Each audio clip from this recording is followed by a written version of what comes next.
Good evening viewers and welcome to today's top stories with MyNewsNE. I'm Pinaki and now let's look at the headlines before we start with the bulletin. After Bihu, 20,000 artists to perform Bagurumba dance aiming for Guinness World Record, says All Boro Students Union advisor. Another BJP MLA of Manipur tenders resignation from CM and Biren Singh's led government. High Court dismisses PIL filed by Sikkim Gorkha Jagran Sangh challenging seat reservation pattern.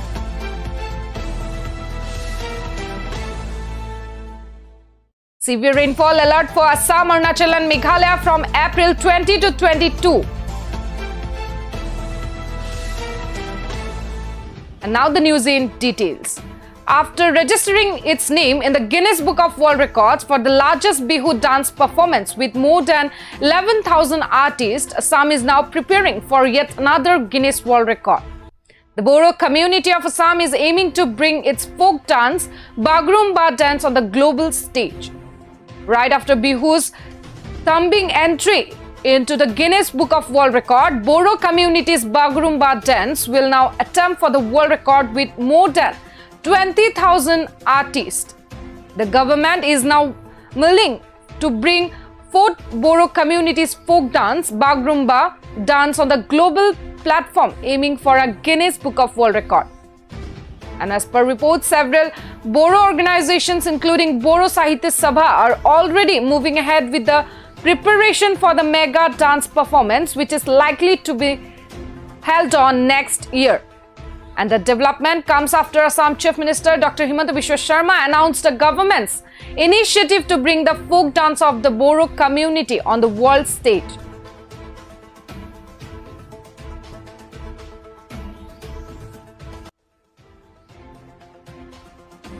And now next, moving towards Manipur. In yet another jolt to BJP in Manipur, MLA P. Brojen Singh has stepped down as the chairman of Manipur Development Society today. Brojen, who was an elected MLA from the Wangjring Tengta Assembly constituency under Tobal district, cited personal grounds as reason behind his resignation. Brojen's resignation came at a time when few of the elected MLAs, mainly from the Kuki community, are already camping in New Delhi, seeking interference of the centre leadership after expressing discontent over the current state leadership for alleged lack of transparency and not fulfilling the promises. Tokchom Radhesham, who resigned from his position as Chief Minister and Biren Singh's advisor, has alleged that a directorial style of leadership has been prevailing in Manipur, which has left many legislators disgruntled. And another BJP leader, Karam Shyam, who resigned on April 17 from the post of chairman of Tourism Corporation, stated in a social media post that the senior leadership of the state government is not treating their colleagues equally and that a leader threatening their colleagues could not be accepted. And Shyam further stated that the CM had promised to develop a historical site in his constituency, but his request was ignored later on.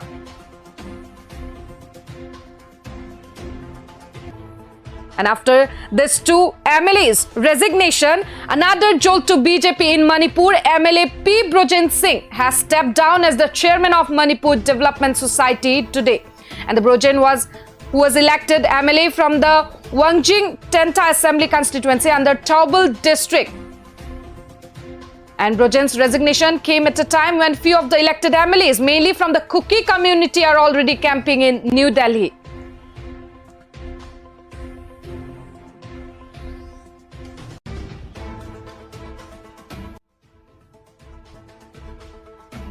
And now next, moving towards Sikkim. The Sikkim High Court of Gangtok dismissed a public interest litigation filed by Sikkim Gorkha Jagran Sangh and others against the Union of India and others, challenging the existing disproportionate seat reservation pattern in the state of Sikkim. The PIL was filed under Article 226 of the Constitution of India and sought various reliefs related to the enforcement of constitutional legal rights and the reservation of seats in the Sim, Gakcha, Jwara, Santanendra and other areas. And during the proceedings, the respondents raised objections to the maintainability of the PIL, with respondent number 3 contending that some of the prayers sought by the petitioners have already been considered by a constitution bench of the Honorable Supreme Court in a previous case. And respondent number 1 and 2 also sought deletion of the name of respondent number 1 from the array of respondents, as no reliefs were claimed from the said official. And petitioner number 6 responded to the objection, arguing that the question of law raised in the PIL were not addressed in the previous case, and that the preliminary objection of respondent number 1 and 2 was meritless. And the High Court of Sikkim reserves its judgment on the PIL after hearing the arguments from all parties. And however, today the court delivered its judgment dismissing the PIL. And the court cited that the provision being challenged whether transitional in nature and could only be considered and determined by the Honorable Supreme Court in view of its previous observations. And the court also mentioned that the prayers sought by the petitioners were vague and fell under the exclusive legislative competence of the Parliament. And the dismissal of the PIL has drawn mixed reaction from different parties.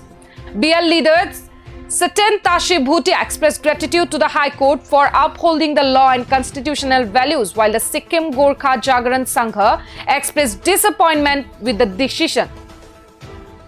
And the High Court's judgment has reiterated the need for further consideration and determination by the Honorable Supreme Court regarding the transitional provision in Sikkim's political evolution.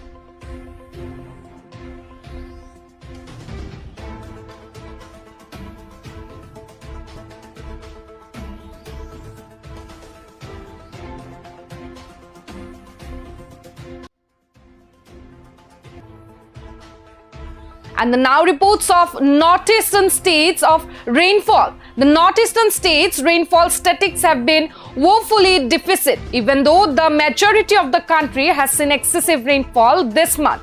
However, the area could have some heavy rains over the weekend, which could contribute to improving the figures. And the northeastern areas has become the comfy home of atmospheric instability, according to the Indian Meteorological Department. And in the upcoming days, it is predicted that this system will bring lingering rains along with localized thunderstorms. More specifically, heavy rains will lash Arunachal Pradesh between today and Saturday, and Assam and Meghalaya on Friday and Saturday, according to a report on the weather.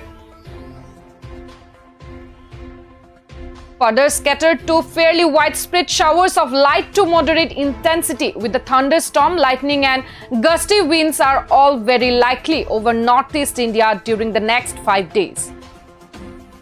Other northeastern states including Nagaland, Manipur, Mizoram and Tripura will be in for isolated showers from Thursday and widespread rains and thunderstorm tomorrow. And the Weather Channel, India's Met team, has predicted this, and in view of this forecast, a yellow watch has been issued over the entirety of northeast India for the rest of this week, so as to urge the locals to be updated about the inclement weather.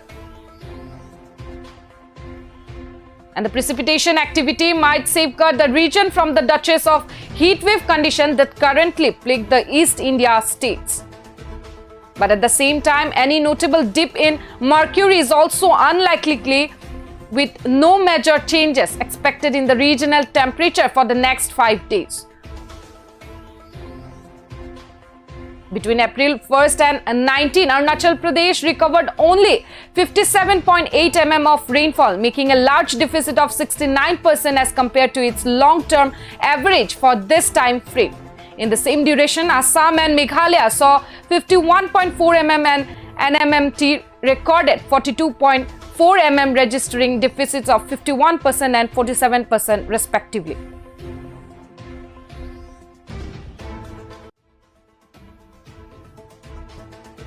And that's all for the day. We will be back tomorrow. Till then, keep watching My News Northeast.